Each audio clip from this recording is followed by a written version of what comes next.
Hello friends, special food with आरतीमध्ये तुमचं अगदी मनापासून स्वागत. तर आज आपण बघणार आहोत मस्त अशी मूग डाळीची कचोरी आणि त्याचबरोबर बाहेर जी चटणी मिळते ती अगदी सोप्या पद्धतीने घरीच करणार आहोत. तर त्यासाठी मी इथं मुगाची डाळ 1 वाटी भिजत घातली होती. 2 ते 3 तासात सहज भिजते मुगाची डाळ. वेळ नसेल तर रात्री भिजवली तरी चालेल. तुम्हाला सकाळी नाश्त्याला करणार असाल तर रात्री भिजवून ठेवा, म्हणजे सोपं जातं.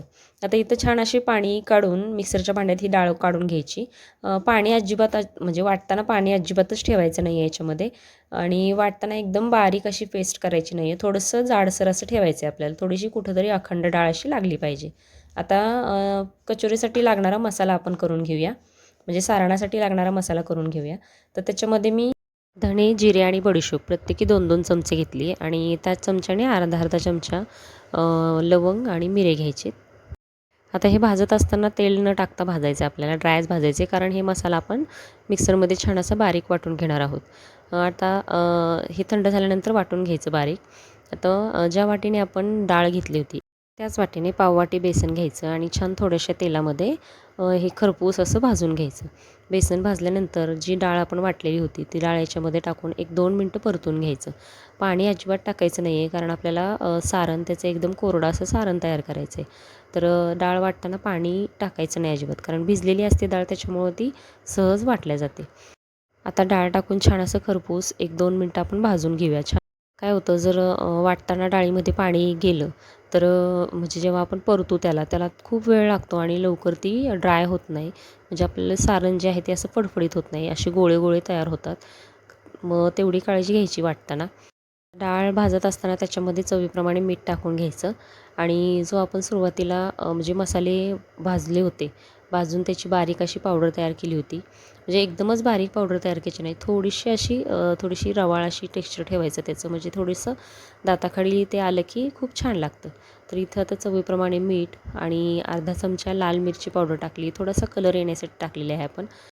आणि आपण वाटलेले ड्राय जिन्नस टाकून छान असं मिक्स करून घ्यायचं.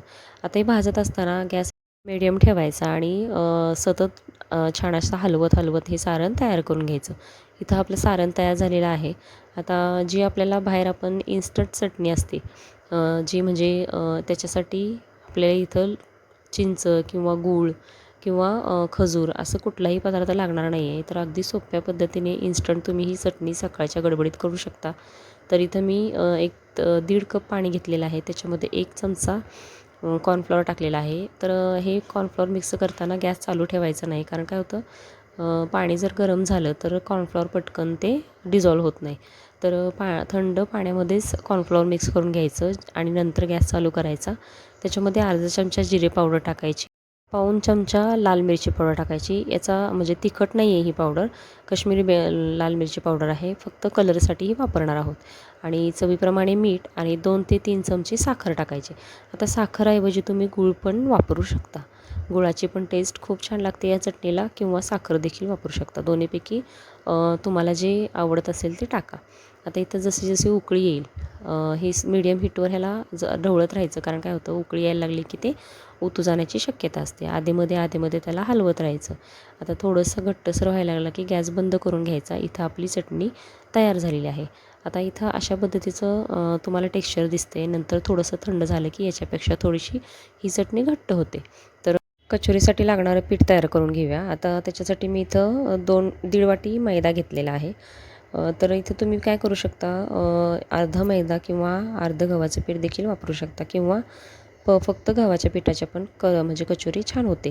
फक्त आता मोहनसाठी जे आपण तूप, तेल किंवा डालडा असं वापरणार आहोत. तर मी सजेस्ट करेन की फक्त डालडा वापरा. त्याने मोहन म्हणजे ज्या आपल्या कचोऱ्या आहेत ते खुसखुशीत आणि छान कुरकुरीत अशा होतात.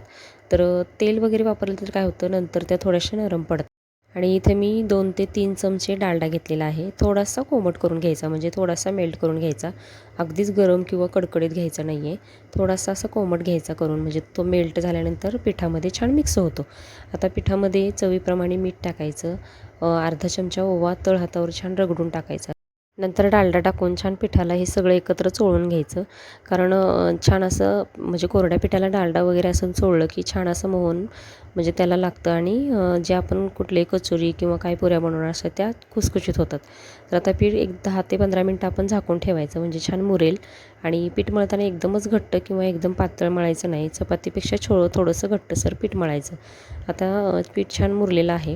त्याची एक लाट्या एकसारख्या तयार करून घ्यायच्या. जे म्हणजे काय होतं, कचोऱ्या एकसारख्या तयार होतात. म्हणजे लहान मोठी अशी तयार होत नाही. तर अशा चाकूच्या साहाय्याने एकसारखी त्याच्या पाऱ्या तयार करून घ्यायच्या, म्हणजे गोळे तयार करून घ्यायचे. तर तुम्हाला छोट्या छोट्या कचोऱ्या तयार करायच्या असतील तर तशा पण करून तुम्ही ठेवू शकता. तर आता इथं गोळे तयार करून घ्यायचे आणि हाताच्या साहाय्याने किंवा लाटण्याच्या साहाय्याने छोटे छोटे म्हणजे लाट्या तयार करून घ्यायच्या आणि त्याच्यामध्ये जसं आपण पुरण भरतो तसं ह्याच्यामध्ये कचोरीचं सारण भरून घ्यायचं आणि हलक्या हाताने प्रेस करून त्याला लाटण्याच्या साहाय्याने थोडीशी अशी पातळ अशी त्याची पुरी तयार करून घ्यायची. आता कचोरी करताना एकदम जाड असं ठेवायचं नाही आहे त्याला किंवा एकदम पातळ करायचं नाही. कारण जाड जर ठेवलं तर तुम्ही तळल्यानंतर त्या नरम पडतात आणि पातळ ठेवलं तर त्या खूप असं तेल सोकून घेतात. सारण भरताना काय करायचं, जेवढा आपण गोळा घेतला आहे त्याच्यापेक्षा एकदम किंचित असं थोडंसं सारण कमी घ्यायचं, म्हणजे जेणेकरून कचोरी व्यवस्थित भरल्या जाईल. कोणाकोणाला सारण जास्त आवडत नाही तर सारण कमी प्रमाणात भरलं तरी चालेल. आता अशा पद्धतीने मोदक जसं भरतो किंवा पुरणाचा गोळा आपण तयार करतो तसं तयार करून घ्यायचा आणि एक्स्ट्राचं पीठ वरचं काढून टाकायचं आणि अशा पद्धतीने हाताने त्याला एकसारखं करून लाटण्याच्या साहाय्याने त्याची कचोरी तयार करून घ्यायची. आता इथे मी जास्त जाड पण ठेवलेलं नाही आणि जास्त पातळ पण ठेवलेलं नाही आहे.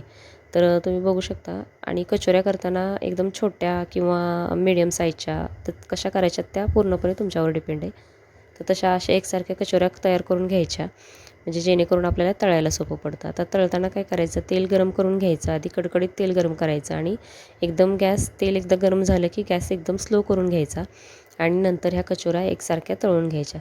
तळत असताना आधेमध्ये त्याला झाऱ्याच्या साहाय्याने हलकंसं प्रेस करत करत तळायच्या, म्हणजे जेणेकरून त्याला छान असा एकसारखा कलर येतो आणि छान अशा खुसखुशीत होतात त्या. तर बघू शकता. आणि हलक्या हलक्या हाताने त्या प्रेस करत गेल्या की त्या फुलायला लागतात. तर गॅस नेहमीच कचोरी तळताना गॅस एकदमच स्लो ठेवायचा.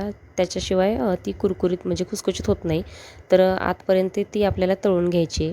थोडासा शेड त्यात म्हणजे एकदम तांबूसर कलर येईपर्यंत त्याला तळून घ्यायची आणि छान फुललेली कचोरी आपली तयार होते. तर अशा पद्धतीने छान अशा कचोऱ्या तयार करून घ्या. आणि इन्स्टंट चटणीचे देखील आपण तयार केलेली आहे. त्याच्याबरोबर गरम गरम कचोरी आणि ती चटणी सर्व करा.